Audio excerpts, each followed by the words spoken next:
there, for Best Music Coach, my name is Dan, and I'm a music teacher about to listen to the Off original soundtrack, the OST, and I've never heard this music before in my life. Not once ever, never ever. So join me as we go on a little discovery. We're going to listen to the music. I'll break down what's happening. You might even learn a thing or two, and I'm going to have some fun along the way. Maybe we'll find some hidden connections. Type a 2 in the chat if you're ready to go. If you're watching this on demand, type a 2 in the comments if you're stoked for this. And let's get this thing going, rocking and rolling right away without any hesitation here.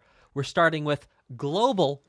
And if you're wondering why the names of the OSTs are not going to be displayed down here like they normally are, it's because we're working with FLAC files, and I'm using QuickTime Player here. So go ahead and type a 3 in the chat if you can hear the music that's about to play. Okay. That's an interesting start. We're going to go ahead and jump straight on to number 2, which is Silencio.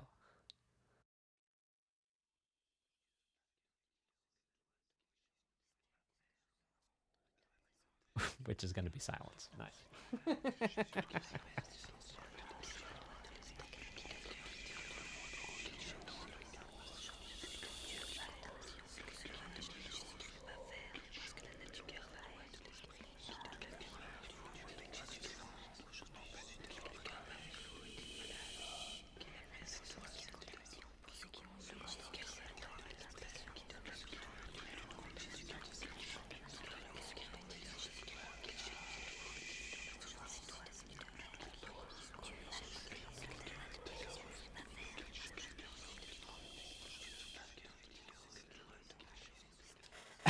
Okay, well, Surreal Canine in the chat has said the thing that might be on many of your minds, which is this even music? Maybe. We're going to keep going, and maybe I'll have something productive to say about the next one. Let's check out 14 Residents. Ah.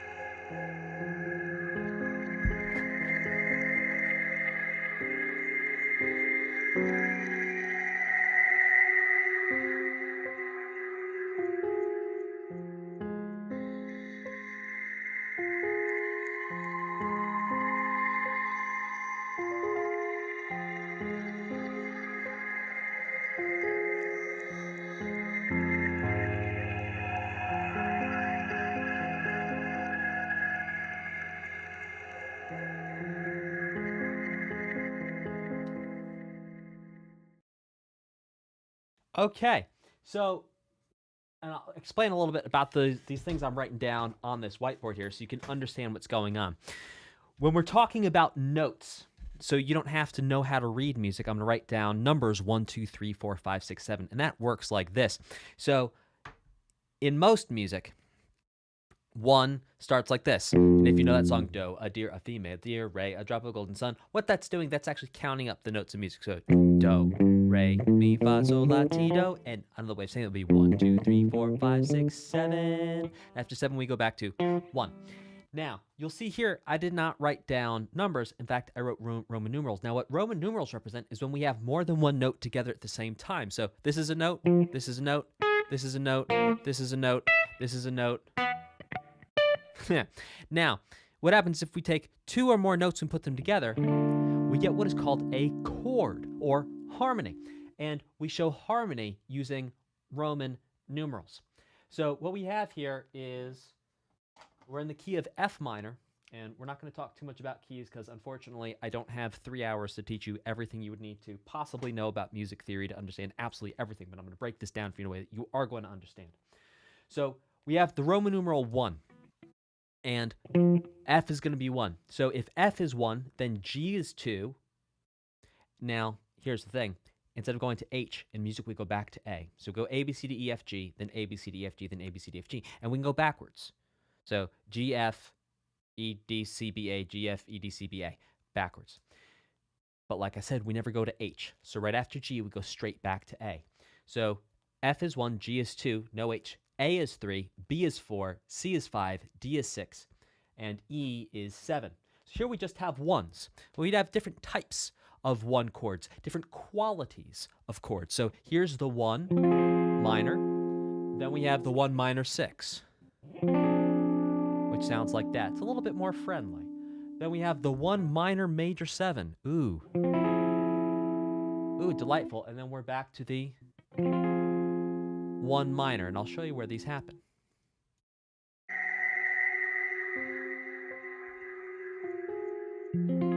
So here's the 1.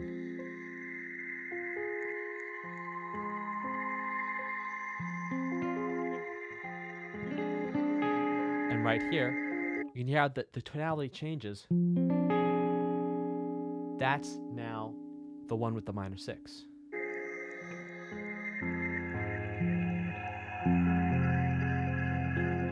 And right there,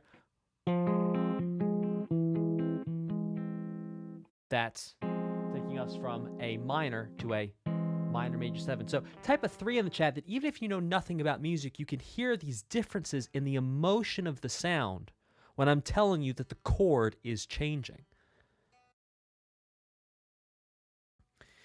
Now, Shelby Shock says it's augmented. Yes, technically speaking, what is happening right here is augmented, but given the context of what's happening here, I'm actually going to call it a minor major 7 because everything's revolving around the F. Minor major 7. Well, it's not technically augmented, right? Because what's implied is that the root is F. Now, if that was a little technical and you're going, huh, don't worry about it. Okay, here we go. Let's go on to the next one, which is called Pepper Steak. One of my favorites. Let's check it out.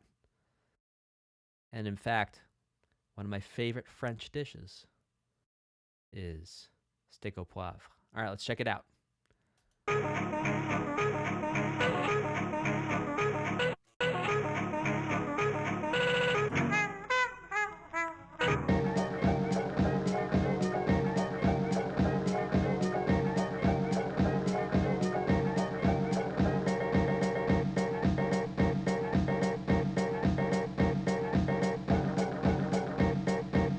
Which reminds me of what?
All right, well, this was just delightful. This actually also reminds me of a track from Pizza Tower that it wasn't one Classy Jiddo did.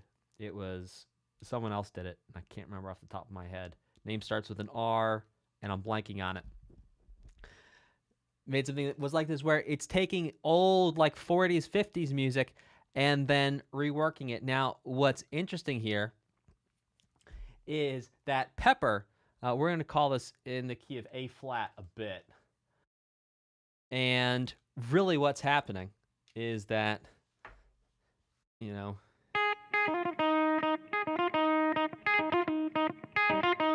we have this little idea over dee-ba-dee-da, dee-ba-dee-da, dee-ba-dee-da, dee-ba-dee-da. And if I'm not incorrect, we heard a 1, a 4, and a 5. Now, what's a 1, 4, and 5? Well, I just gave you the keys to the kingdom a little while ago. So if A is 1, what's going to be 4? A, B, C, D. D is 4. What's going to be 5? A, B, C, D, E. E is going to be 5. So when I say it's a 1, 4, 5, what I mean is A, D, E. Now, because there's a flat in front of the A, we're not going to get into what that is right now. It just brings the A a little bit lower. We're going to put flat in front of the other ones too. So we're going to say A flat, D flat, and E flat. 1, 4, 5. And we're going to call it bluesy 40s,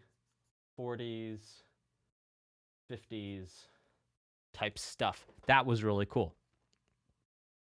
Okay, so again, to be clear, we have 7 notes in the musical alphabet. It's A, B, C, D, E, F, G, and then after G it goes straight back to A. We can start on 1 on any of those. So if G is 1, then A is 2 and B is 3, etc. If E is 1, then F is 2 and G is 3. If A is 1, then B is 2, then C is 3. And that's basically how understanding music works on a fundamental level. So groove with me here as we rock and roll. So we have 1s for our first one. Now is a 1, 4, 5 here for our pepper steak. And we're going to keep rocking and rolling with Not Safe.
Okay, now if you're wondering why I put this little red dot here next to the title Not Safe, it's because whenever I put a red dot next to something, that's showing that the music is purposefully been manipulated to make you feel a little bit uneasy. Yeah, osikuo means help. So whenever we see this, and let me explain to you what that means. Okay. And groove with me here. Don't click off of this. This is going to be worth it. It's going to be a little sciencey, but I'm going to make it fast. So groove with me. Okay, the way sound works is we can think of sound as being vibrations and waves. And the waves look like this. And what happens is sound goes through cycles of the wave. And the cycle of the wave starts here. It goes up. It comes down like a wave and then returns to where it started. And when it starts and ends, that's called a sound cycle. Now, sounds that sound much higher, like that has a lot of cycles per second. In fact, that probably had somewhere above 500 cycles per second. Whereas might have closer to 55 cycles per second, right? So when the wave moves faster, the sound is higher. When the wave moves slower and longer, the sound is lower. So if you've ever been driving in a car and you can hear someone else's radio play, what do you hear? You just hear the low sounds. That's because the low sound waves are actually so long and slow that they go through the air and the other car to reach your ears. Whereas these higher sound waves, they're actually denser, so they bounce off the glass and the other parts of the car, and so you don't actually hear them. They get lost. Same thing too, if your neighbor's having a party, what do you hear? You hear the low sounds. You don't hear the high sounds of the music. And that's because these low sound waves are so long and so slow, they can like travel through walls. They're kind of like superheroes.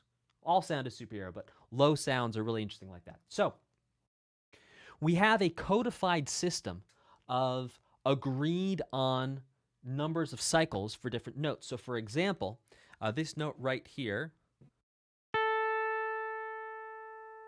this is an A440, which means it cycles 440 times per second, I believe. And we call this 440 hertz. The way we measure the number of cycles, we call it hertz. So 440. Now, what happens is you can actually adjust this number up and down. So it doesn't have to be 440. It could be, and check this out, 440. Type it 2 if you can hear it changing. And coming back, it's a subtle thing.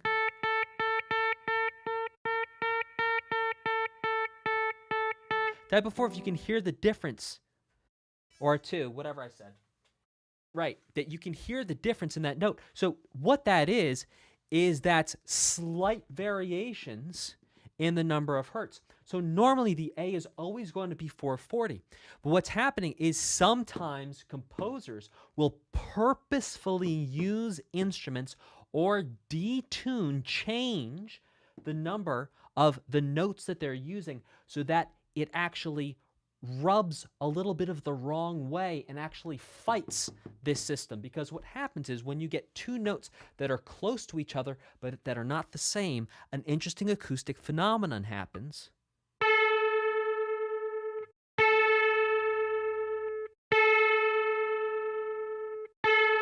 All right, type of 5, if you can hear the wah wah wah wah wah wah wah wah wah sound. It's like the sound almost sounds like it's going wah wah wah wah wah wah wah wah wah. Type of 5 if you can hear that.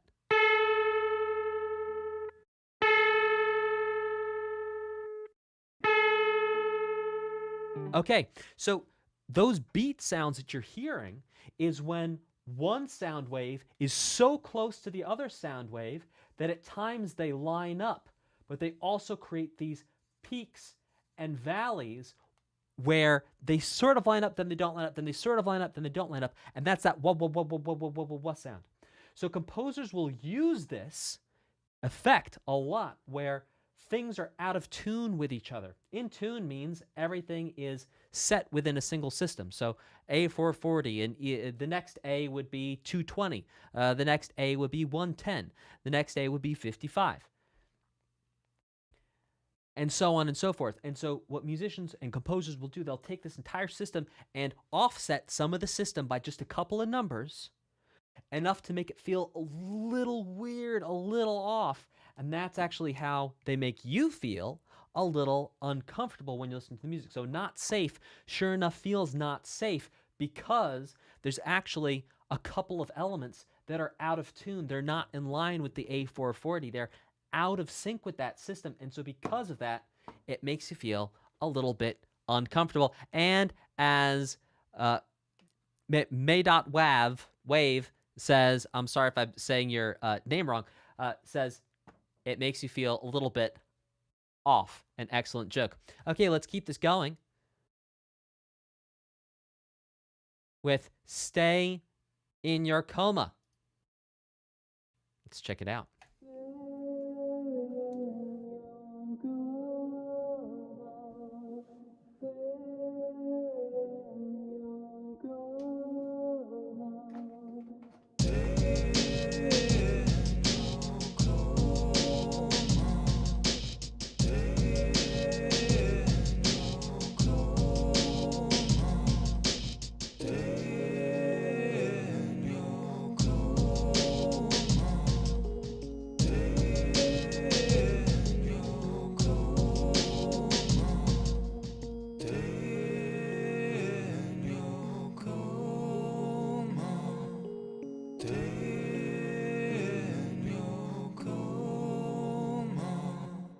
Oh, wild stuff. This actually reminds me a bit of Metroid Prime in the sense that this starts off with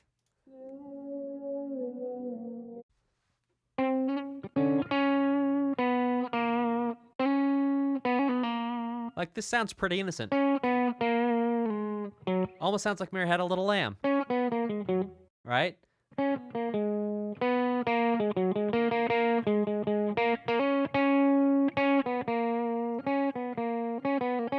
Figaro, Figaro, Figaro, Figaro. Right. So it's very innocent sounding idea, which if we take it at face value,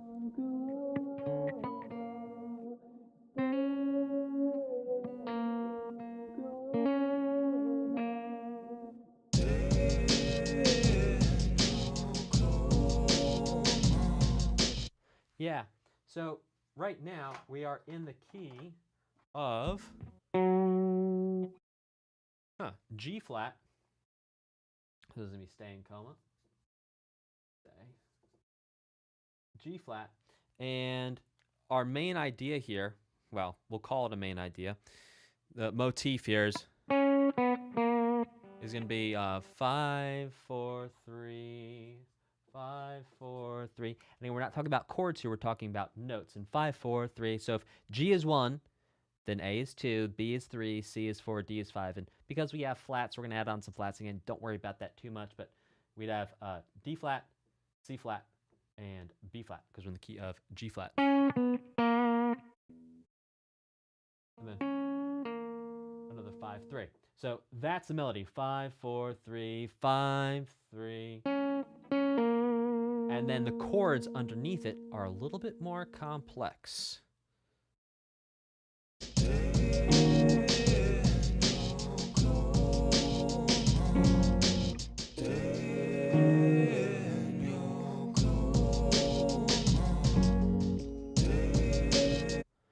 I feel like that first one wants to be.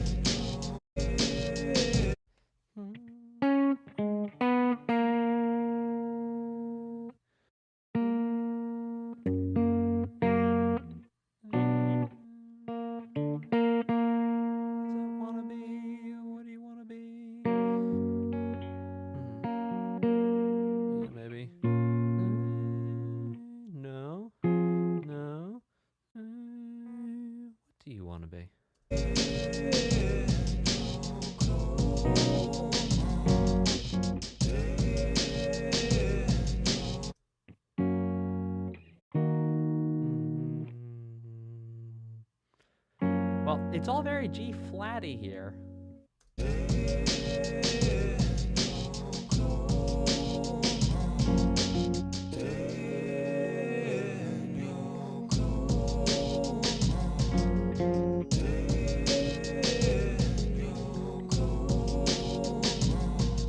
Yeah, harmony going.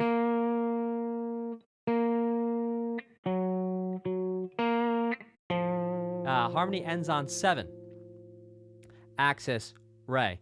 But yeah, really interesting stuff because adding in some of the extra notes almost makes it feel like it wants to be minor against major, and that's what I was talking about in terms of Metroid Prime. If you go back and listen to Metroid Prime, one of the ways that a feeling of danger, something wrong, interesting things happening, really came from having an initial major idea that felt very innocent on the top of it, and then kind of bringing something a little bit darker in with the chords. And here you can hear that, sure enough, happening right here. And Shelby Shock in the chat on YouTube says, I told you, alias Conrad Caldwell loves to mess between the typical chord progressions we know. And sure enough, that is 100% what is happening here. It's delightful stuff. Okay, let's keep this going with Empty Warehouse.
Okay, well, wish me luck. I'm gonna dive into this thing.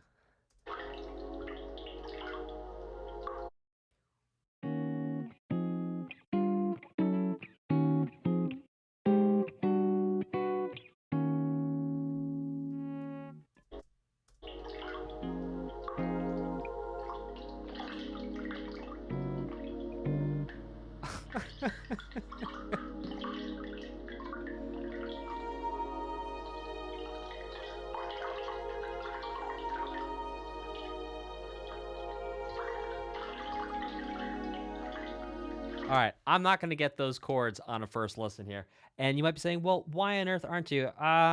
Because they're not chords that I'm used to hearing to be able to figure out and have a reference for it. And unfortunately, I don't have perfect pitch. Oh my gosh.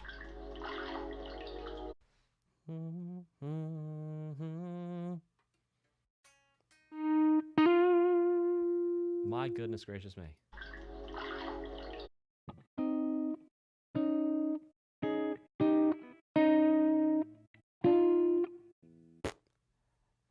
No clue. So, one interesting thing I do want to point out here.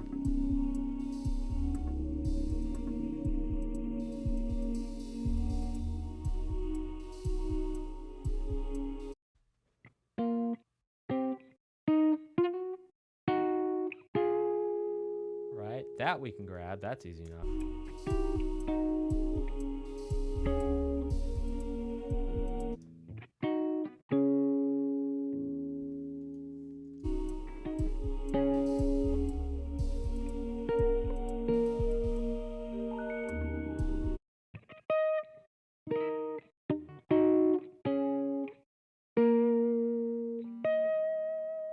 It's all hanging out around the key of E flat minor.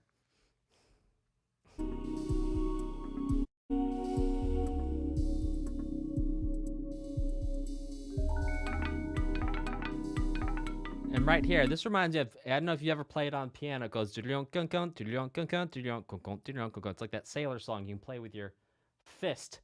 Quite reminds me of that.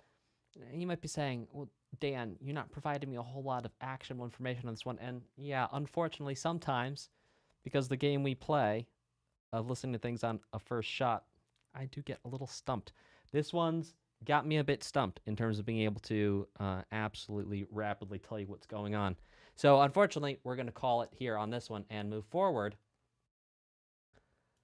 to Tender Sugar.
The often mentioned forearm technique, in which one presses one's forearms into a piano keyboard to elicit sounds. Now, when you hear those big raw sounds, with just a bunch of notes put together, it's pretty much either a palm press or a forearm, possibly an elbow, maybe even the side of a face. Just getting a whole bunch of notes. It's not making sound today. Okay.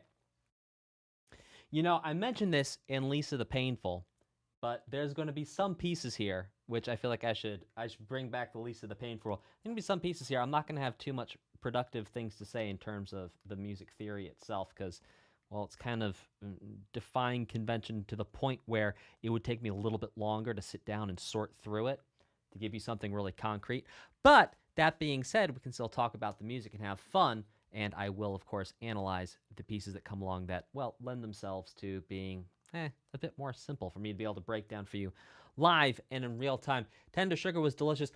One thing I'm really enjoying about this OST so far is how the percussion comes in, how the drums, the beat, if you will, drops and turns things that would be something like applesauce into applesauce, but structured applesauce, if that makes any sense to you. So when we're floating around in here,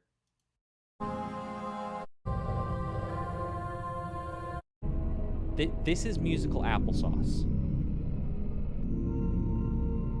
right? It's applesauce, right? It's all kind of mixed together. It tastes great. It's awesome, but it's all kind of mixed together. Now, when you come to here, it's applesauce with a drum beat. Type before if you're enjoying. Yeah, apple pie filling says some kind of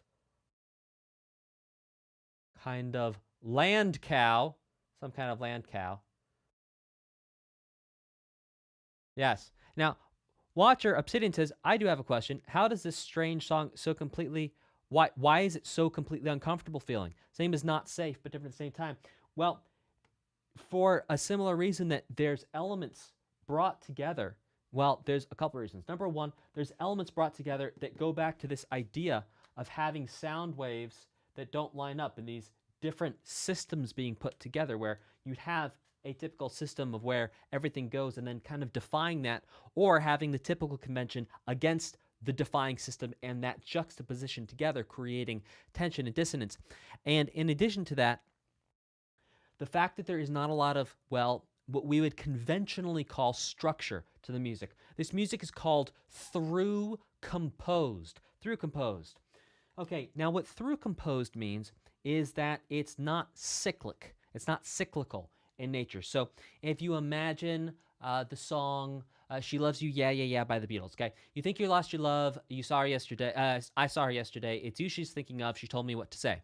That's the verse. She loves you, and you know that can't be bad. She said she loves you, you know you should be glad. All right, so we just went verse to pre-chorus, and then she says you hurt her, so she almost lost her mind, but now she says, you know, she says she knows you're not the hurting kind because she pre-chorus loves you, and you know that can't be bad. Blah blah blah. She says she loves you. You know you should be glad. Ooh, she loves you. Yeah yeah yeah. She loves you. Yeah yeah yeah. With a love like that, you know you should be glad. So what just happened there is it was verse, pre-chorus. Then the same thing happened again. Verse, pre-chorus, then it went to a chorus. That's cyclical songwriting. It's where you have this repetition of sections. And indeed, you can hear this also outside of songwriting. You can hear this with some video game OSTs we've listened to, where there is sort of an A section and then a B section, and then the A section comes back and then the B section repeats. What we're hearing so far with this OST is everything is through composed, which means it's not cyclical. We don't have ideas that we hear at the beginning coming back at the end. It just keeps on changing and changing and changing. There's a new idea that replaces the next idea, and we don't hear the previous ideas come back. So that's another reason why it doesn't sound like it doesn't feel like there's home, right? There's no feeling of I know what this song's about. I know what this piece is about. I know where we are. I expect where we're going. Because it's through composed, you never expect. Now, that being said, there is a continuum within through composed pieces. Like here, it's like I couldn't put $1 million that I get it right and a gun to my head, I get it wrong. I'm not going to be able to tell you what's going to happen next. This is not the type of music that I can sit here and predict. Whereas we've listened to a lot of OSTs where I'm like, all right, we're about to hear a chorus, right? Because I like know what's happening next. Now, if you listen to some through composed music, like let's say Stairway to Heaven by Led Zeppelin, which I'm going to argue is through composed, it's this continual, every section's different, but still there's kind of an A-B feeling at the beginning, and then it really changes. But here there's no A-B. There's no repetition of any ideas. So, pretty cool stuff. Yeah, so Some Kind of Land Cow says, most music is like a turbine. It loops back on itself. Very nice metaphor. This is like water pouring out of a gutter, right? It just goes. So because it just goes, it doesn't give you the feeling of certainty and the feeling of pattern, right? So over here, okay, we have a continuum. Over here, we have, it's going to be a block of cheese, okay? So over here, it's cheesy, and over here, it's chaos, all right? And all music is somewhere on the continuum of it's so predictable and has so much repetition, it's cheesy. And then over here, such little repetition and such little predictability, it feels like chaos. This music has such little predictability, it's much closer to the chaos side of things than it is to the cheesy. So like cheesy would be, Mary had a little lamb, little lamb, little lamb. Mary had a little lamb, its face was white as snow. Everywhere that Mary went, Mary went, Mary went. Everywhere that Mary went, the lamb was sure to go. It followed her to school one day, school one day, school one day. It followed her to school one day, which was against the rules. It made the children, like, you already know what I'm going to say before I say it. Once I say the first one, it's like, you made children laugh and play. Okay, then he's going to repeat that. Yep, laugh and play, laugh and play. Then he's going to say it again. Made the children laugh and play. Then he's going to say a different thing, which was against the rules. Every time, it's the same thing. It's the same melody, the same words over and over again. That's so predictable, it feels cheesy. Whereas over here, we're hanging out and there's so little predictability, it feels like chaos. Okay, let's keep this going with Rainy Day and Meat.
Right now, no repetitions. Through compose. We're on to totally new ideas.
Ugh, this is like Binding of Isaac.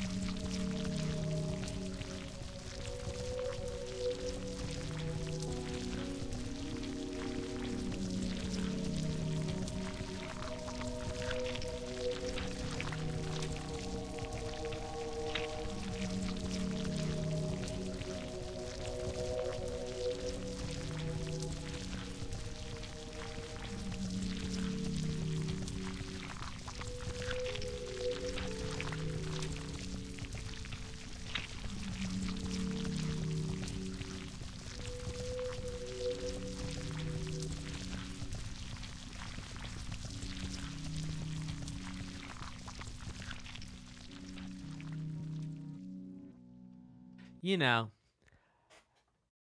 if you think you're pretty tough and you're into food eating contests, I dare you to listen to the Binding of Isaac OST and then this song and then go into your food eating contest. It's gross sounds. So something interesting here is we did actually have something of an idea that started off the piece of music that came back at the end. And that was based around a single chord. And the chord was a B7. And we heard this idea round and round. And these notes are flat 7, 5, 1 of the B. So if B is 1, we have an A, which is the 7, an F sharp, which is the 5, and then the B, which is the 1. Bum, bum, bum. Type a 4 in the chat if you can hear and understand that that idea was there before at the beginning and at the end. If you could hear that idea.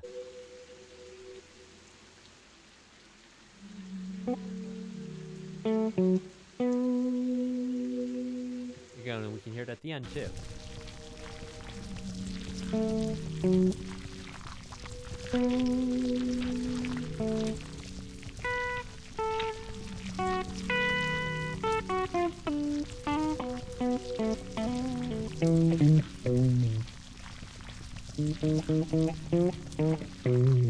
All right, cool stuff. Glad some of you are hearing it. Good ears. All right, let's keep this going with Soft Breeze.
Ah, that's a motif.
Sorry.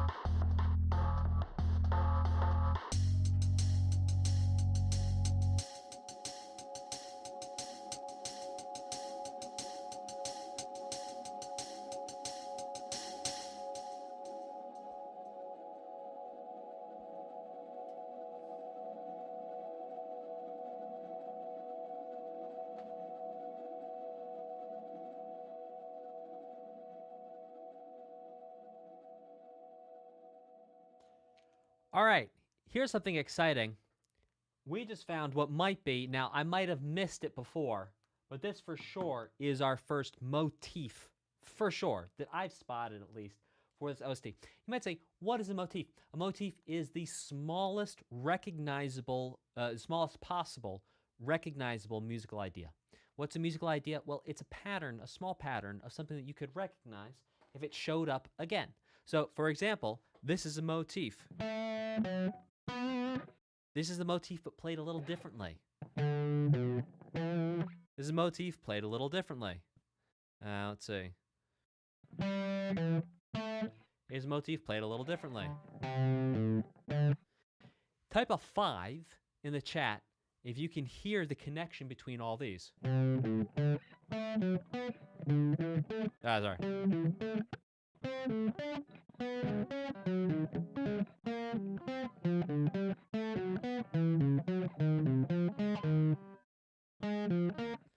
All right, so what we can hear is a flat 7-5-1. When we hear the flat 7-5-1, we're going to call this motif 1. We heard this both in Rainy Day plus Meat, and we just heard it again in Soft Breeze. Et je veux dire salut, et ça va, et qu'est-ce qui se passe? À l'identifiant non reconnu. Salut, ça va ou quoi? All right. So, right, we're looking at motif 1.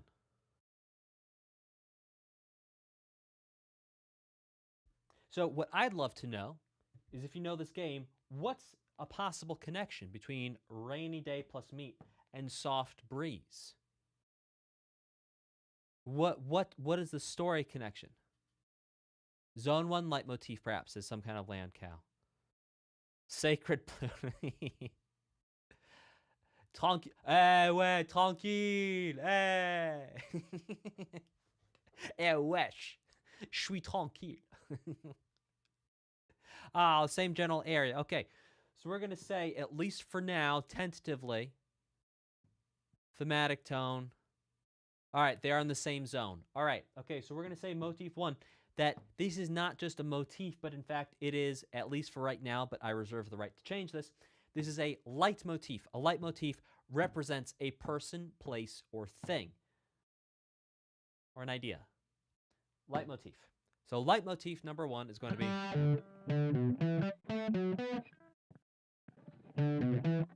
Cool. All right. Allons-y. Let's check out the next one, which is Quirled. Clockwork. Let's do it.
Okay, well, this one had something of a flat 2-1 chord progression implied, maybe.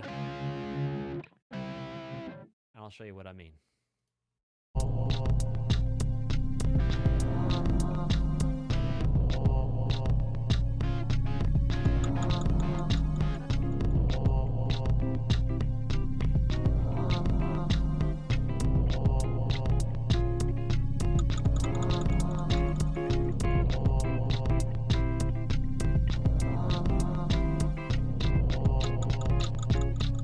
So type of 3 in the chat, if you could hear how that guitar kind of agreed with the music that was going on behind it. Maybe not fully agreed in the best way that you'd actually want it in the OST, but in the sense that you could hear that the pattern of the guitar was agreeing with the patterns of the music.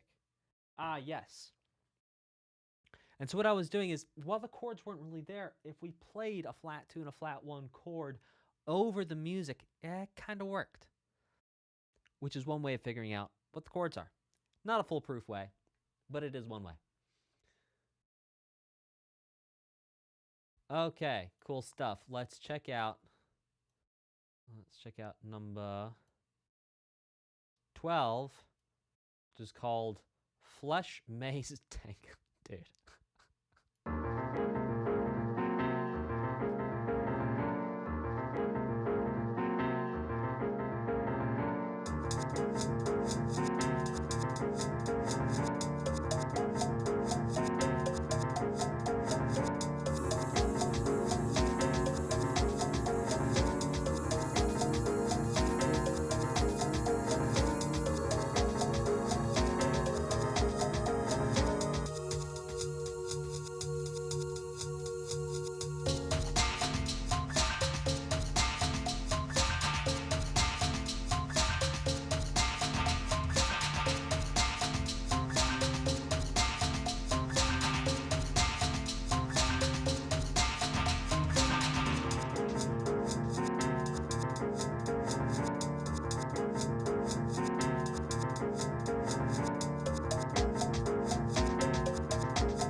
Oh my gosh, I want to grab that. I want to grab that piano part again. That was nuts.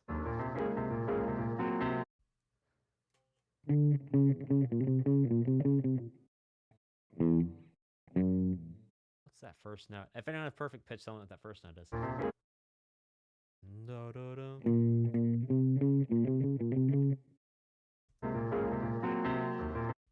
Oh, Yeah, we don't have that note. That's okay.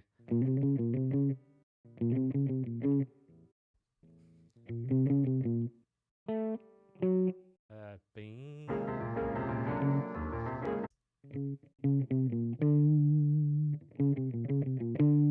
Okay, so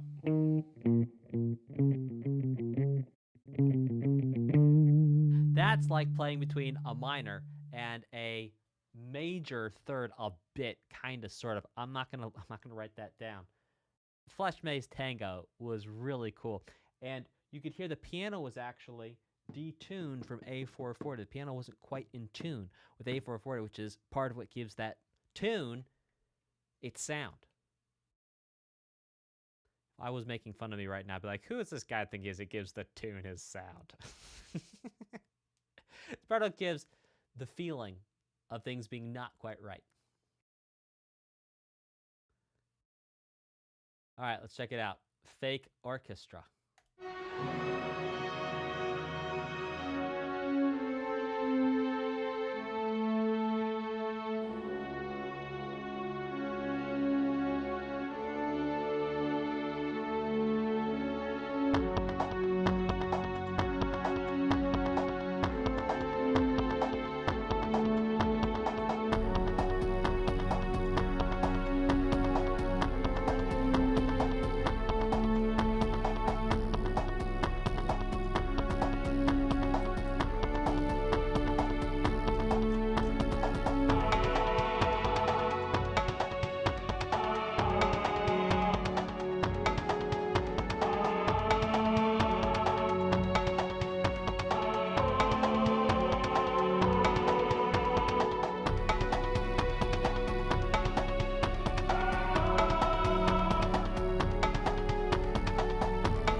Reminds me of Grieg, Hall of the Mountain King at the end there. Do count those orchestra hits. Flat 7. Right, so chord progression.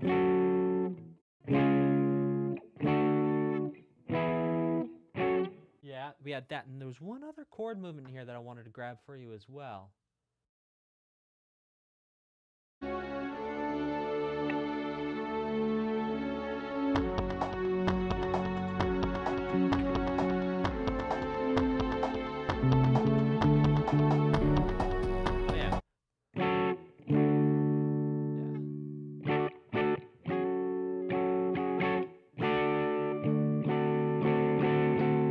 At the beginning, it's going from a 1 chord to the flat 6, but the flat 6 is dominant 7. It goes from 1,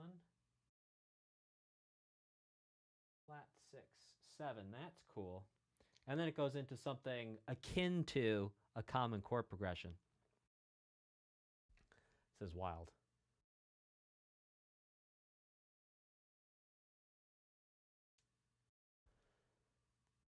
Oh, interesting stuff. Je vais répondre à tous les super chats à la fin du stream. Alors, on danse. Alors, on danse. Okay. Real interesting stuff.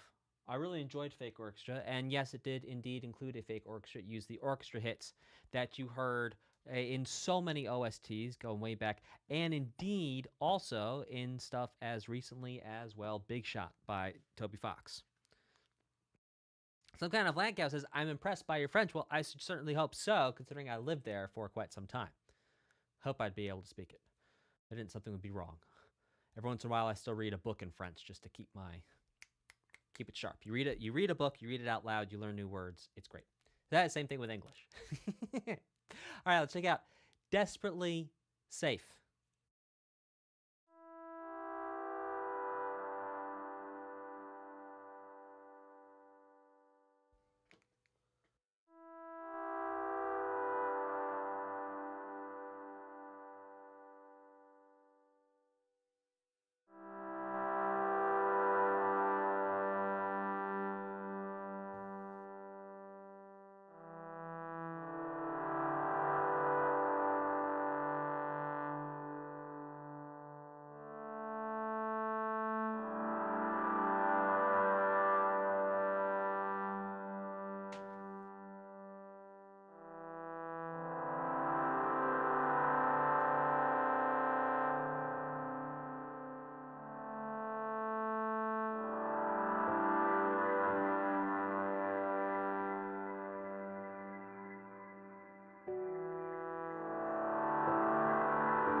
Oh, this reminds me a lot of C418, Sweden.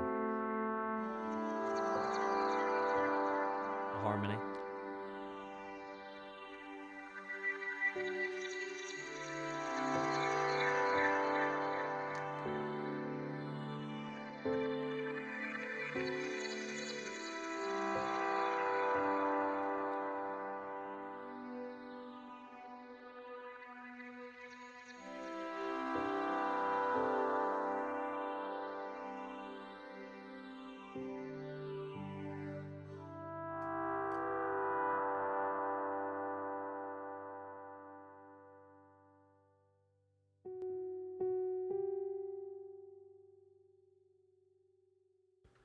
Okay, so why does this remind me of C418, and why are some of these chords tripping me up to figure out what they are? Let's understand and actually break this down for you. This will be a fun thing. So, chords that are, we'll call them common just by volume of use. And I'm sure there's some ethnomusicologist out there who could bring an argument to bear around this. So I'm just going to paint in broad strokes, and I'm going to say I'm painting in broad strokes. So keep in mind everything I'm about to say, I'm painting in broad strokes. There are common chords, relatively common. There's, in terms of the quality of the chord, most common, 1, 2, 7, and 10. Let's call them 10. Like 10 very common qualities of chords. And these types of qualities of chords are going to be things like, this is a major. This which is a minor. This which is diminished. This which is augmented. This which is dominant. This which is minor 7. This which is major 7. This which is half diminished. This which is diminished. And, sus chords, add chords, etc. What we're seeing here, and this is why this reminds me of C4 and 8, is that what's happening is the composer, to create, well, a more nuanced sound, is they're adding in more notes to the chord. And because they're adding in more notes to the chord, it actually makes the chord sometimes, not always, but can be, and again I'm painting in broad strokes, a little bit more vague to define. So for example, let me show you. Here is an E major chord. Now, you might notice I'm strumming all 6 of my strings, and each one of these strings creates a note. So there's actually 6 notes here. But the thing is, a lot of these notes are actually repeating themselves. So we have an E, an E, and an E. These are 3 E's.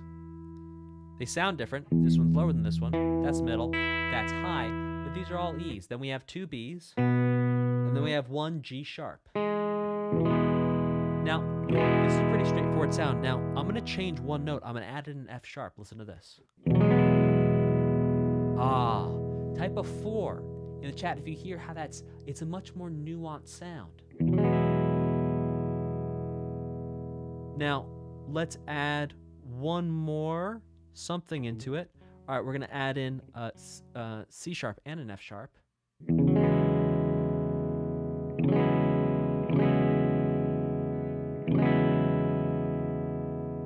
And type a 5 in the chat and put the 5 in the comments if you're watching this on demand. If you can hear how this sound that I'm creating right here, this really feels like a lot of what we've been hearing so far in this OST. It feels, well, not so clearly defined. It feels a little softer, a little smoother around the edges where there isn't one clear, hard sound we're listening to.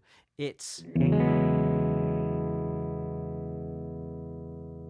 not so clearly defined. And that's what I'm saying. That's why sometimes it's a little difficult for me to say, oh, that's the chord. It's because it's using chords that, well, I'm just not that used to hearing because, and again, blanket statement, they're not that commonly used.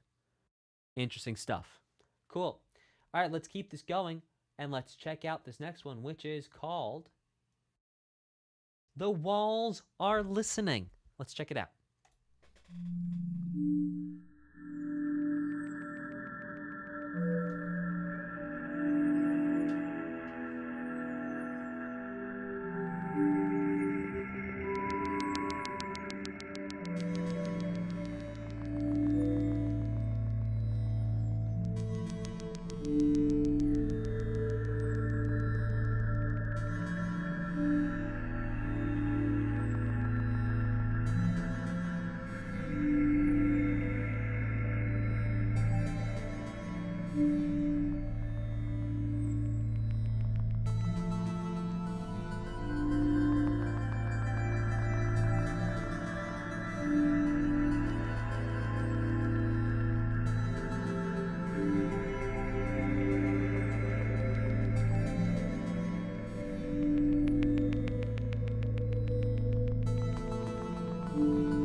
Oh, really, really interesting, beautiful music. One thing to point out to you here was this idea at the beginning, which was... And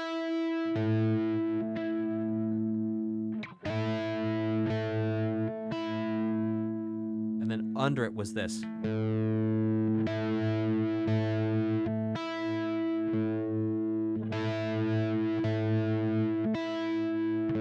Which creates a feeling, it's not quite, but creates a feeling of a drone. Now, what a drone in music is when you have one continuous note. Oh, that's held up for a really long time.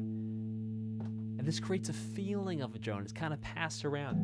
This is actually one of the first times, too, we've had something in the key of A. So what's interesting to look at, too, is the keys that the composer's been using so far as I've been able to assign keys and actually determine if there's a tonal center or not. A flat, E flat, G flat, B, C, F sharp, G, A flat. Now this F sharp could also just be a G flat again. And I'm not thinking, you know, I have a bias towards F sharp. I'm not sure what it is, probably because I like to play in E because I'm a guitar player. But hey, there you go. And a lot of times we'll see in OSTs, composers will stay with different keys. But this composer, much like the music is through composed, is kind of not holding allegiance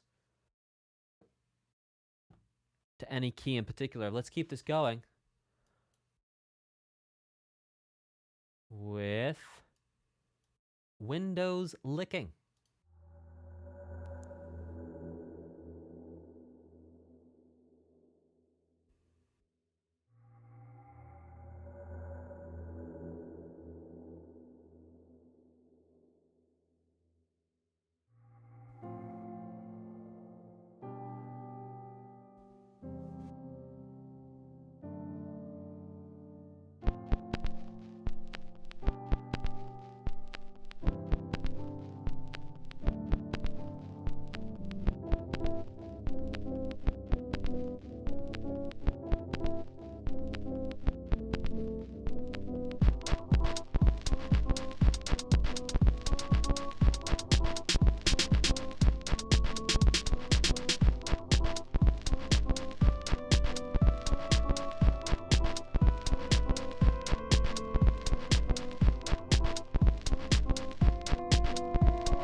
Windows licking. Some really interesting things going on here. Oops, I forgot to write the title down.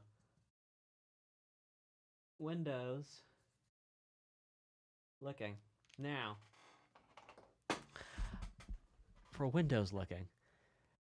All right, so let's actually identify the chord progression that's happening in here.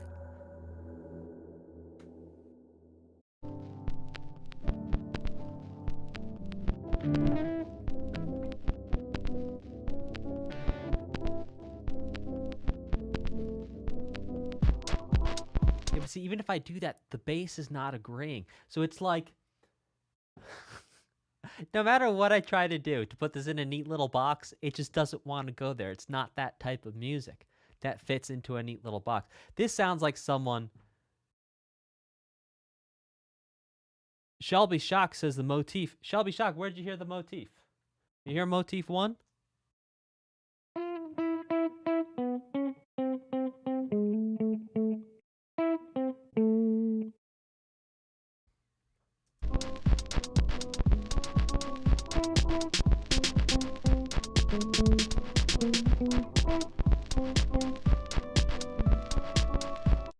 Pepper steak.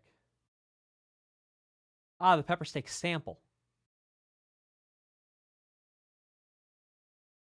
Steak. Pepper steak sample. Yes. Okay. Interesting stuff. Okay, let's keep this going. With a stab of dude. I love these titles. A stab of happiness.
All right, stab of happiness. I gotta tell you what the chords are. Which I'm pretty stoked about. Okay, we're G flat to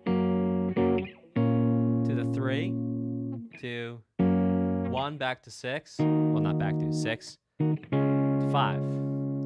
Hey! Huzzah, hurrah! Yeah, we're gonna call it G flat because we've had G flat before. I know we've had F sharp too. We're gonna think about it as G flat. So we have 1 to 3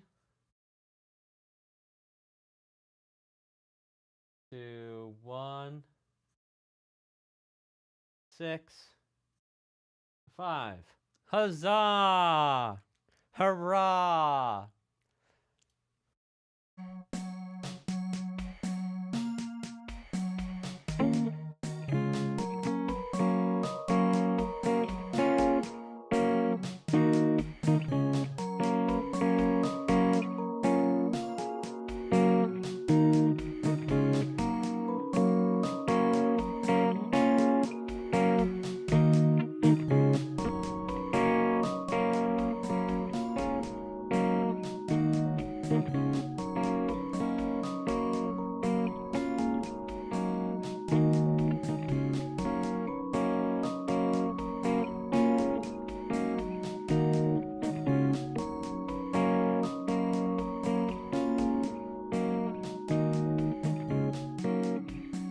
Ah, cool. That was fun. All right, let's keep this going with Unreasonable Behaviour.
Okay, so we have the C minor to the F minor to the C minor, but we also started off with an A minor to G to A minor, and then it's like one of the reasons why this sounds so unruly is because there's multiple things happening in disconnected keys all at the same time.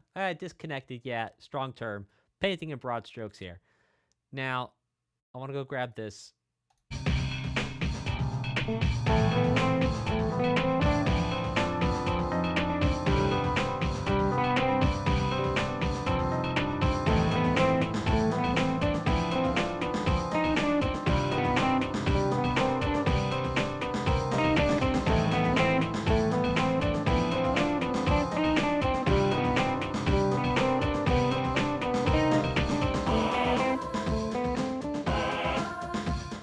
Okay, so it's like the melody is in A minor.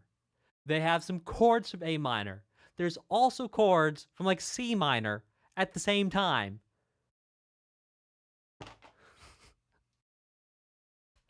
Poly keys. Wild stuff. It sounds incredible. Type of 4 if you're enjoying listening to this music, and type of 5 and a 4. Type of 4 if you're enjoying it. Type 45 if you're sort of reliving, you're walking down memory lane, revisiting stuff from your childhood. And yeah, I'd love to hear from you. Type it in the chat if you are live, and if you're watching on demand, put it in the comments. Let's check out Minuit à fond la caisse. Okay, Minuit à fond la caisse. Let's unpack that. Minuit is midnight. À fond la caisse means drive the car as fast as you can. À fond la caisse means drive the car as fast as you can. So Minuit à fond la caisse. Or go as hard as you can. Let's keep it going.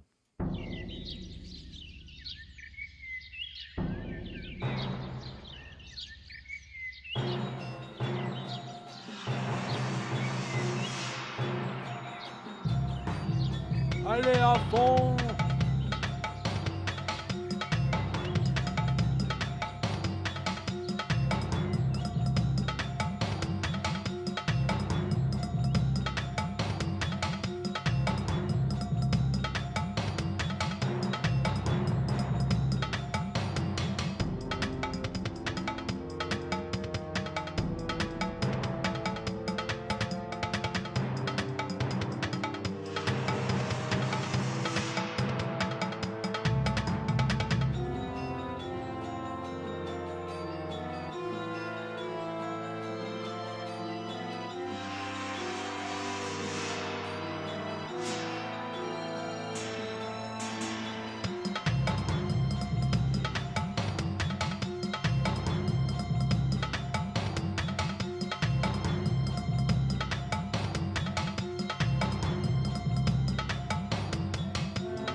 Oh, hi, Snagglesnorf.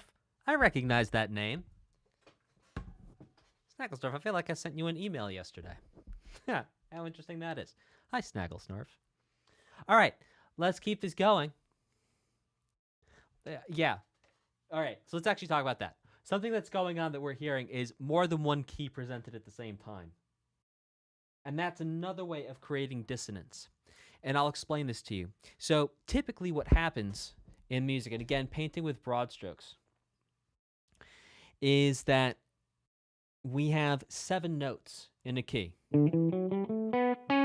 That 7, or maybe it's a different 7. Or maybe it's a different 7. Or maybe it's still a different 7. But regardless, a lot of times there's 7 notes in a key. Not always, but a lot of the time. And so what's happening is whenever you take these 7 notes, they kind of fit together in these really beautiful, easy patterns that sound like this. Well, let's play it like this.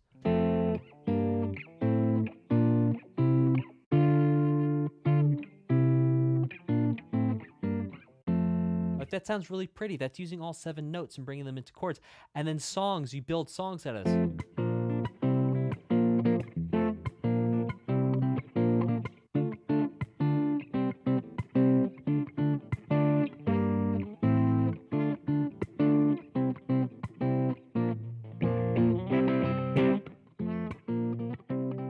All right, that sounds very pleasant to the ear. Now, what the composer's doing is taking a set of these 7 notes, but then taking a different set of 7 notes and putting them together at the same time, which is another way of creating that dissonance. Like we talked about before, the dissonance happens a lot of the time when 2 things are close to each other but not the same. And so when the composer's bringing in these other elements, these other notes, it creates relationships between these 2 groups of 7 notes where some are the same but some are different. Because there's that small difference, that can actually create even more dissonance than there would be otherwise. Okay, let's keep it going with burned bodies. Yuck.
So what I'm going to do is we're going to talk about two different types of dissonance here in this OST.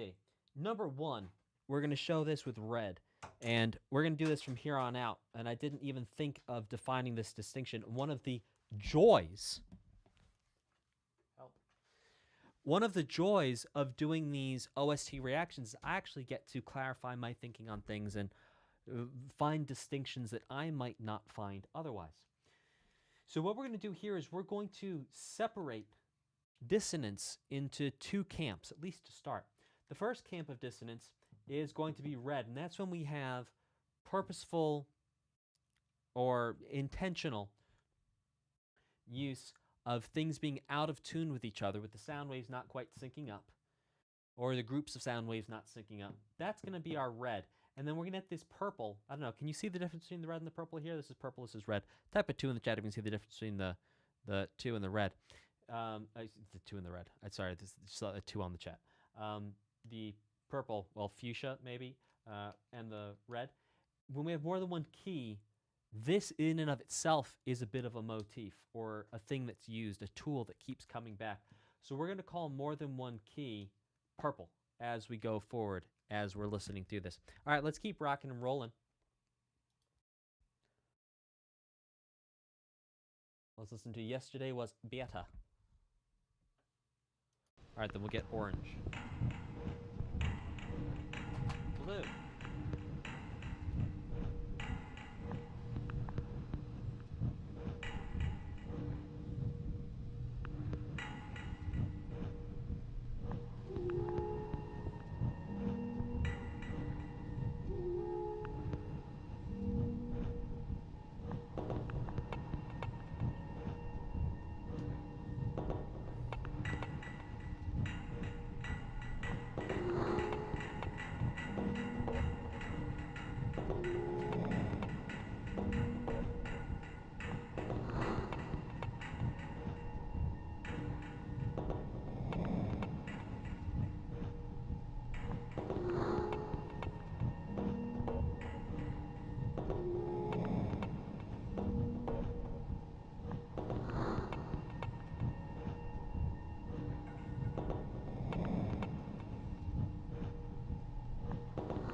Well,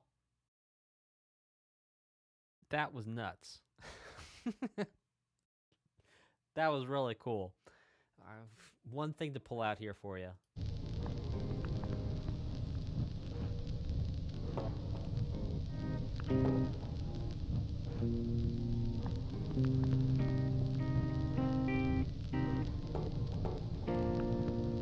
C minor to B flat major.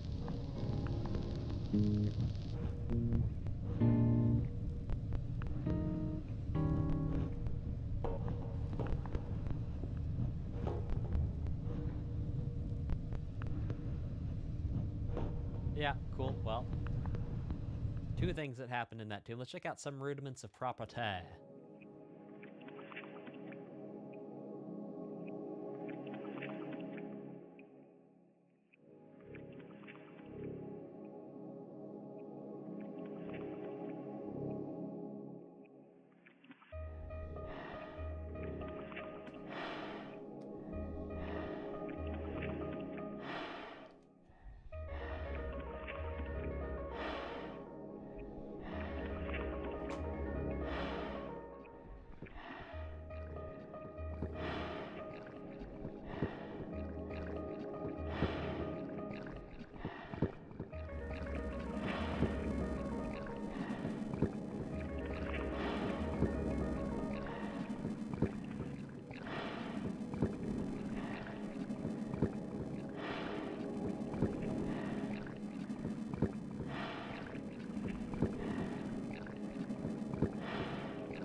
we can certainly say one thing for some rudiments of property. B flat maybe. B flat minor maybe.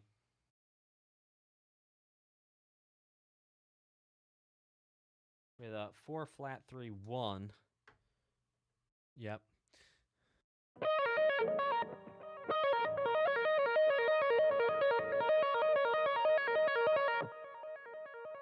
Propriety. Property. Oh, yeah. Thanks, Shelby Shock. I know how to read. Right. So that little idea in there, that was cool. Let's check out Magic Pipe.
Pepper steak.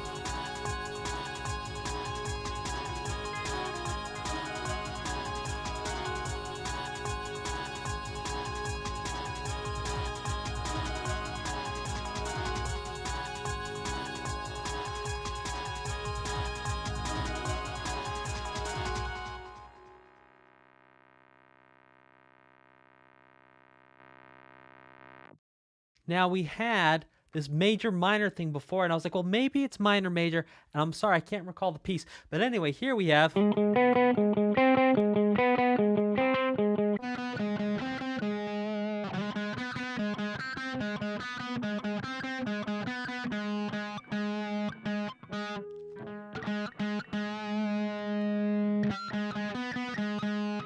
getting a weird sound there.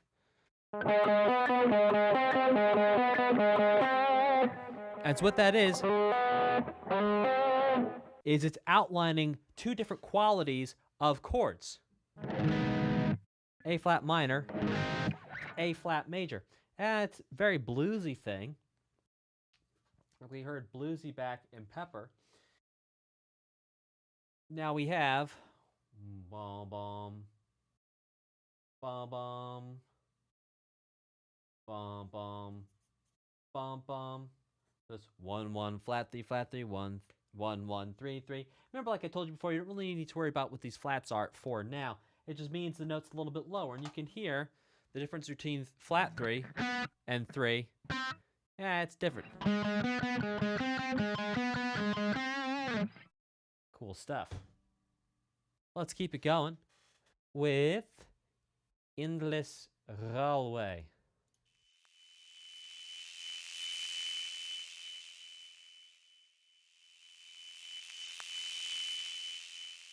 How my peeps on Twitch doing? Type of 3 if you're still feeling it.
Man.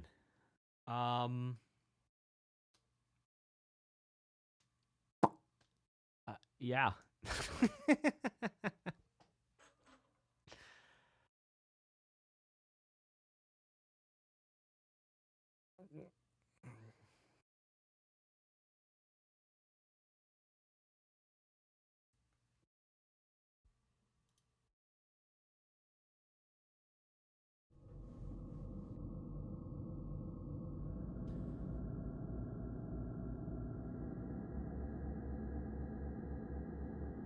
That was very horror film. That was really cool. That was very effective.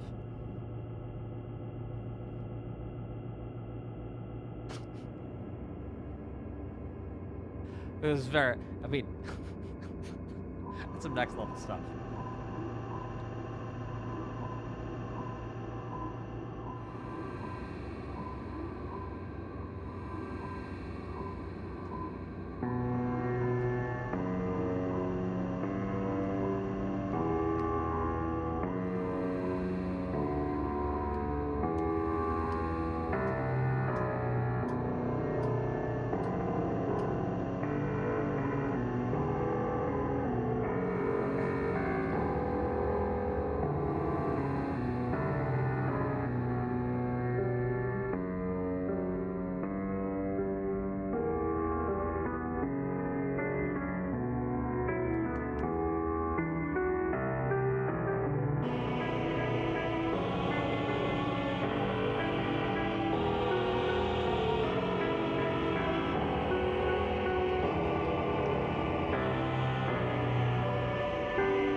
This sounds like evil Bach to me. It's like headed towards a fugue. It's not quite a fugue, but sort of the idea of a fugue ish.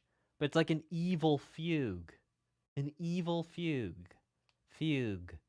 Fugue. Say that word like 20 times in a row out loud. Fugue. And you're going to lose all sense of reality. Fugue. What an interesting word. Fugue. Fugue. I'm 100% sober, in case you were wondering. Fugue. Fugue. Fugue. Celebrating 100,000 subscribers. Here's a highlight reel of Dan on his streams. It's just 30 seconds of me going, fugue. No, it doesn't fugue around. It's fugue-ish. Oh, fugue. Are you making a joke? Maniacal foreigner. Yes, I say. Okay. Okay, let's check out A Race of 1,000 something.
You know, this composer reminds me a lot of Beethoven.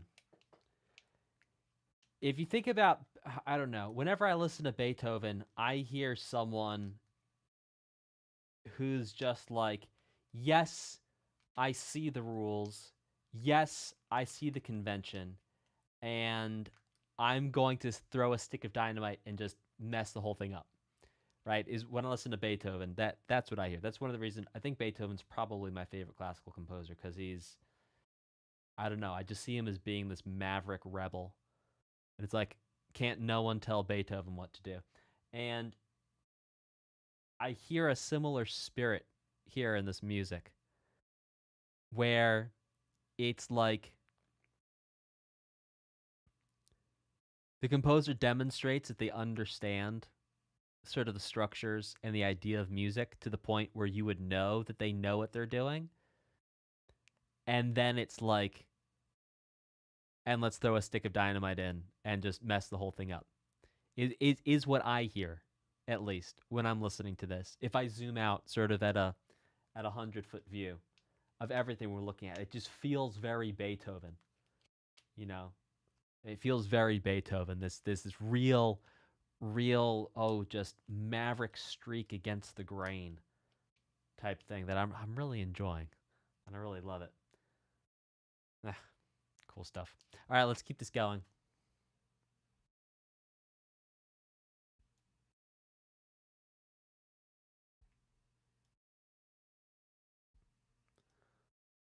I can find number 27 here. I'm digging through my windows. There we go. O Rosto de Um Assassino. Deum. O Rosto de Um Assassino.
So, just like we heard in Magic Pipe, going from minor to major, here we have major to minor, where it's C major to C minor, if I'm not mistaken.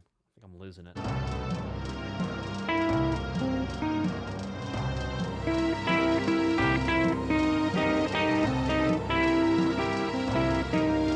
Yeah, about that. That's wild stuff.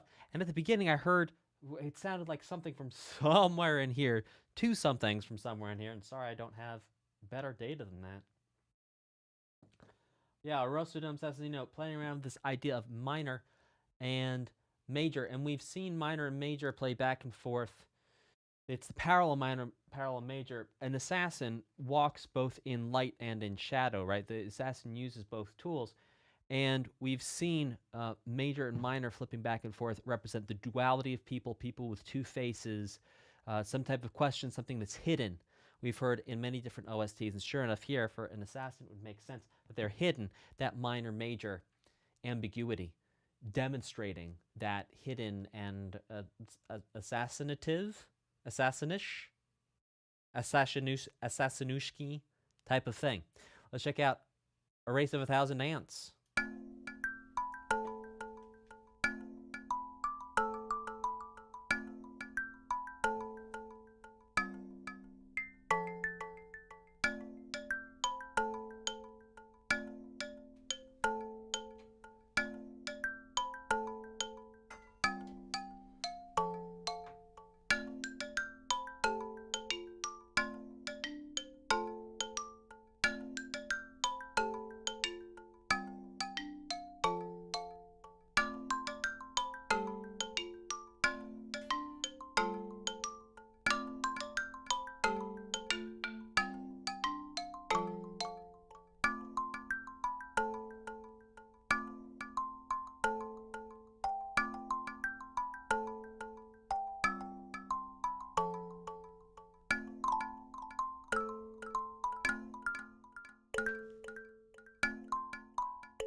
Well,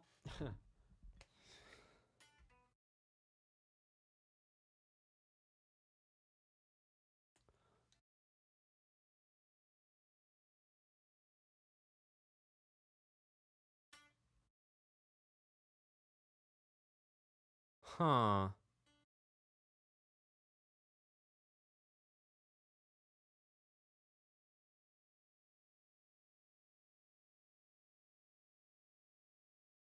That actually, I think, is another motif that I might have been missing this entire time, and I'm just catching now. So we're going to call motif 2, which is, we're going to call it 165. And if I'm not mistaken, we've heard 165 in Pepper Steak. We've heard 165 in a couple other pieces too. And I do believe we just heard it right there. The Race of 1,000 Ants. Cool stuff. Okay, let's keep this going with Silence, number 2. Well, it's not number 2, but I'm saying, because we already had a Silence one.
Wild stuff. Let's keep it going with Brain Plague.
Yeah,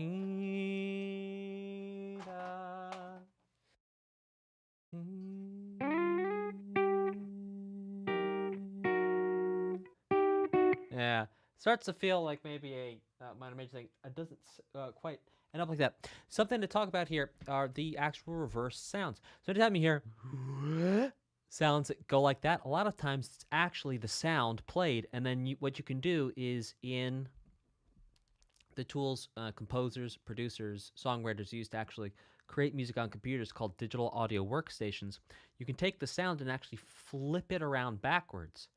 Instead of going, it would be, ah. it flips the whole thing around. So what you have here is some reverse sounds.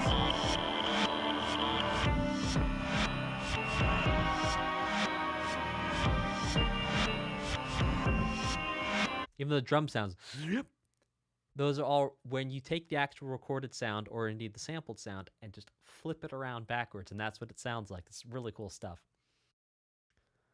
Let's check out Gray Pencil.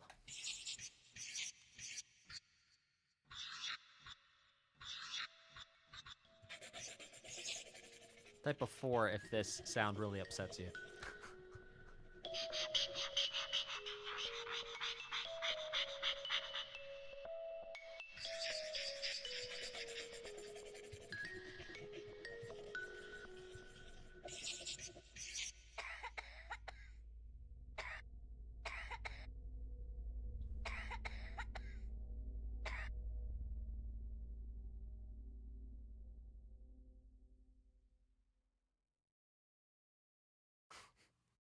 Wild.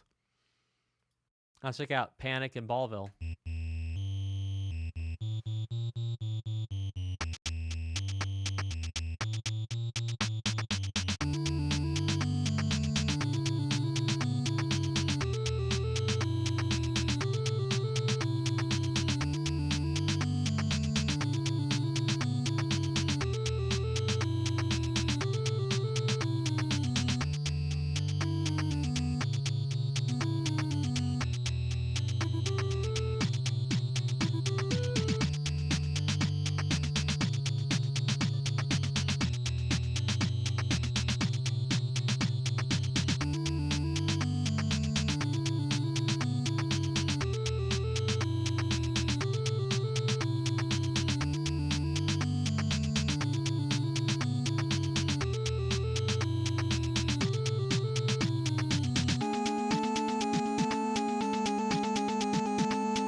Okay, so we have here kind of something along those lines. I just made it sound a little bit more, but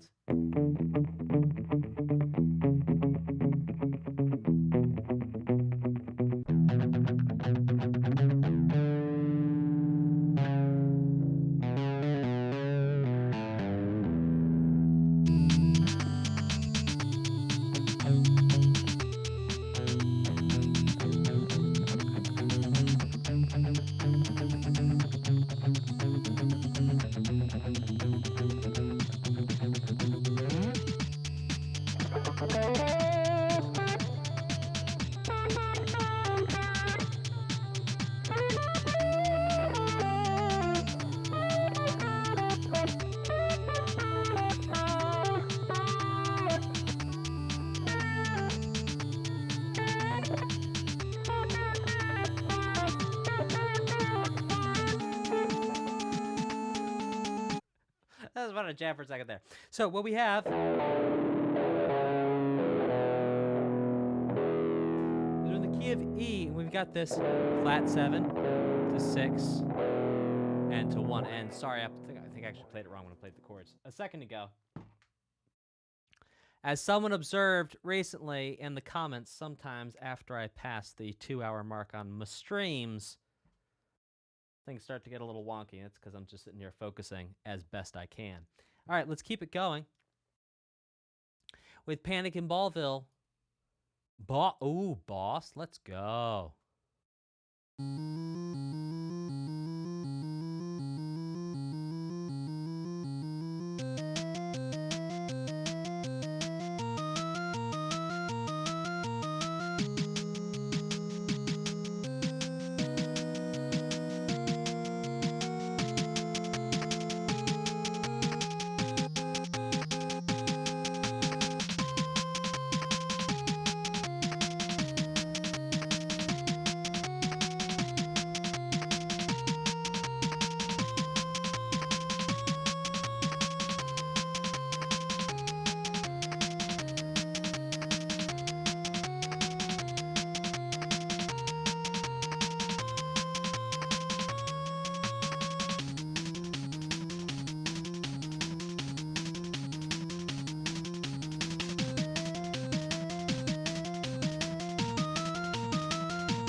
Okay, so here's an interesting idea from Panic in Ballville, which was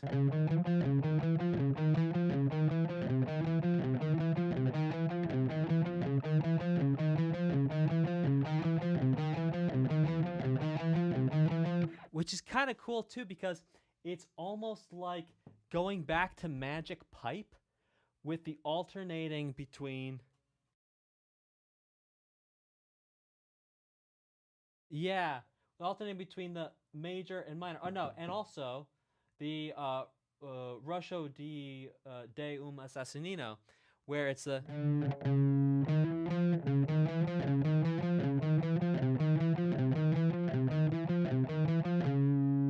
yeah, not really though. Yeah, no, because it doesn't feel like A.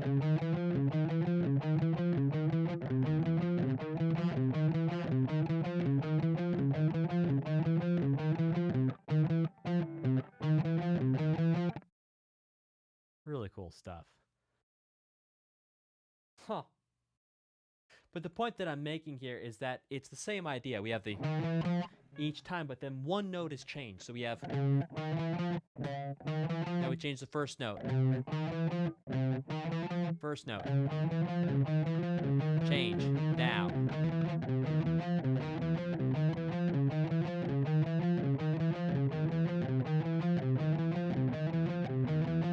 Wonderful stuff. Loving it. Let's check out the meaning of his tears.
Again, it's like, it's classical adjacent. Remember we talked about, where was the Fugish? That, like, front gate was evil and Fugish. Like, this one here, it's just full of motifs that get repeated over and over again in a way that's, like, almost going to classical music, but ain't quite there. It's staying very much its own thing. Indeed, its own identity. Here we had a one minor chord, we had a flat 7 major chord, we had a 5 major chord. Wild stuff. Beautiful sounding. And let's keep this going with The Woman of Your Dreams. If the woman of my dreams is watching this stream, if you happen to be home, I would love some more water. If the woman of my dreams happens to be watching this. All right, let's check out The Woman of Your Dreams. By the way, I'm not saying all women are good for us getting you water, but I happen to live with a woman who could, in fact, go get me water while I stay on the stream. And in fact, if all you're asking your woman to do is get you water, I think you're seriously undervaluing what she could contribute to your life. Anyway, doesn't matter. Here we go.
Yeah, this music is so different. By the way, a quick shout out and thank you to Carolyn1539 on Discord who helped me find who found this these FLAC files for this OST.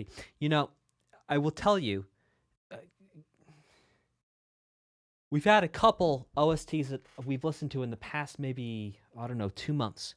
We listened to Binding of Isaac.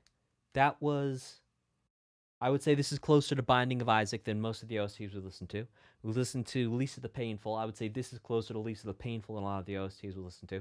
And I would say that Isaac, Lisa, and this are all more similar to each other than like all the other OSTs on this channel. There's something about the desire for like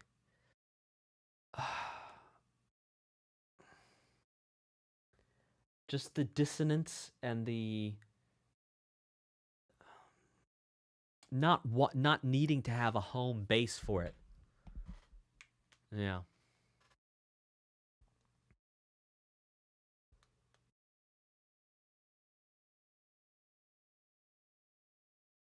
Avatar beat.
Yeah.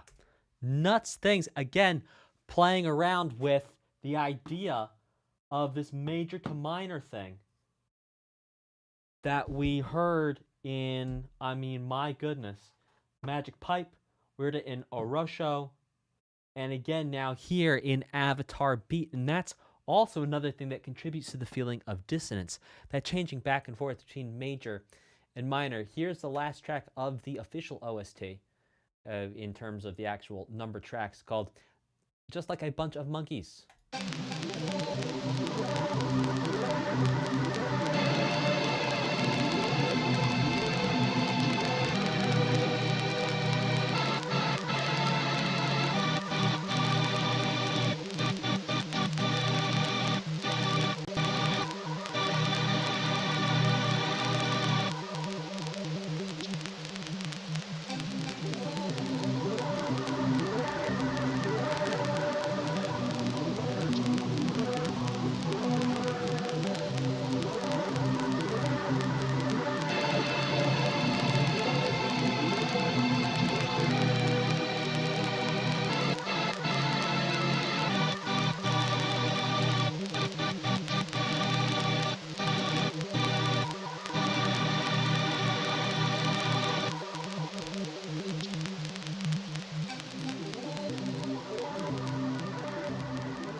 Yeah, Earthbound vibes for sure. FSAPO, by the way. Hi, FSAPO, a longtime supporter and friend of the channel. Hey, let's check out 2 bonus tracks. Before we do, I want to say thank you all so very much for joining me on this stream. No sponsor of the stream today. My only request is that if you enjoyed this stream, you hit like and subscribe. But if you didn't really feel like it, then don't. And good luck, and I'll see you maybe in a different one. All right, let's check out Something in the Way.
Is this the same composer? Or is this a different composer?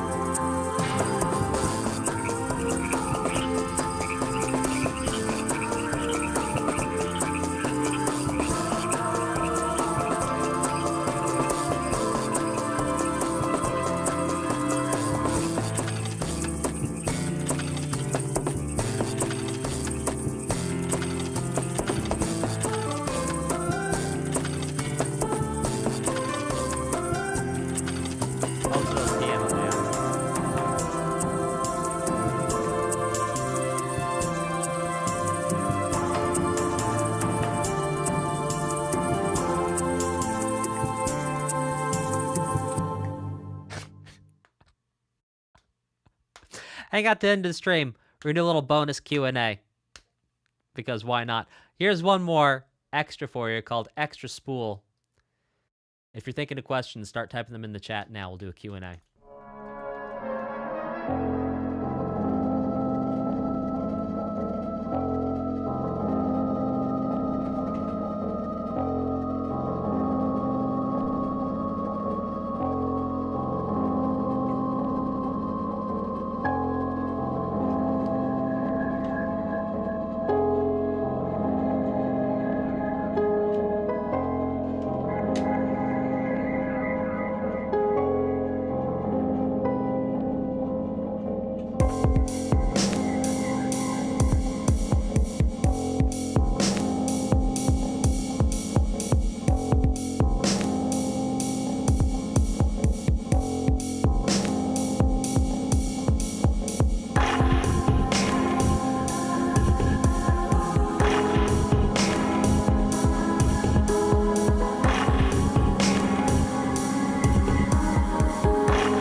Okay, so what we're going to do now is we're going to read off the donations. So first off, the donations in Streamlabs.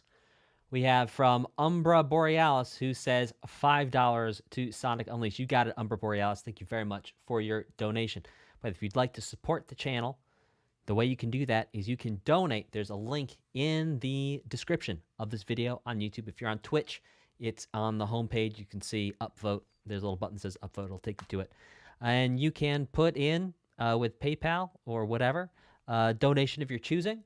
And then you say what OST you'd like to upvote, and that's the OST that I will, react to next. We have a voting system, so it's like, let's say we've had people put, more money towards a certain OST. It rises up the list. I react to it sooner. That's the way we do it, and that's how you can support the channel. So thank you so very much. For Streamlabs, again, that's in the video description on YouTube. That's on the Twitch homepage on Twitch. To upvote the next reaction. So the reason why I'm reacting to this day is because a bunch of people upvoted it, or someone upvoted it a lot. Now, for our super chats on YouTube, Jacount12 joined Kazoo Club. Welcome, new member. Nex, hey Nex, it's been a while. Nex says, good to see you, Dan. Once again, congrats on 100,000 subscribers. Thank you. Let's put this towards Sonic Unleashed. You got it, Nex. Then Umbra Borealis joined as staunch supporter. Thank you, Umbra Borealis, for joining as staunch supporter. Please go vote in the members tab here on YouTube. Identifiant non reconnu says, hey man, I like your videos when they put a reaction to Friday Night Funkin' OST. We will use your super chat to upvote. Thank you very much. Merci bien. Rotcod Fox says this OST is similar to Yume Nikki if you know of it. I do not know of it, but thank you very much for the tip and the heads up, and thank you very much for your support. L'identifiant non reconnu comes back to says, first question, have you already played Friday Night Funkin'? Last question, what is your favorite game OST? Continue avec tes cool vidéos, mon ami. And I will say to l'identifiant non reconnu, to the answer of your first question is I have not played yet the Friday Night Funkin'. Mais mon OST préféré, je sais pas. Je n'ai pas musique préférée. Je kiffe presque toute la musique. Et il y a certaines OST qui me plaisent plus que l'autre.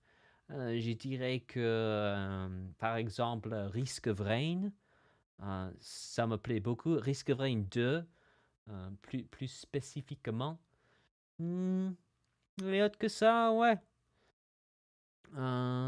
Calamity Mod, Terraria, j'ai kiffé. Il y a plein d'autres. Xenoblade, excellent, Xenoblade. Comme ça. Merci bien pour ton soutien, l'identifiant non reconnu. Ender Nightblade says, my awful connection has just started kicking in, making this increasingly a pain to try and watch. Sorry to hear that. Still, what little I caught, I enjoyed listening to, and your analysis was great too. Well, I'm glad you think so. It's very kind of you to say. Here's towards Phenotopia. Again, you got it, and Nightblade, and I think you can check the list in your previous votes for Phenotopia has moved it up quite a bit. Shelby Shock. Great to see you, Shelby Shock. Shelby Shock says, off the ultimate free game worth the play. If you thought the OST was strange, it gets even better with gameplay. This goes to Jet Set Radio. You got it, Shelby Shock. Thank you very much for your support. And again, if any of you have any questions, you can pop them in the chat. And if not, we'll call it a day. And I'll go spend the rest of my day with the woman of my dreams. I'm going to go check the chat.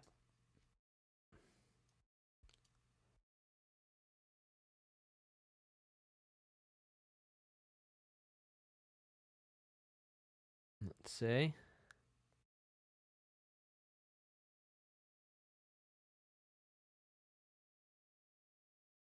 Well, I don't see any questions. So, ça ira comme ça.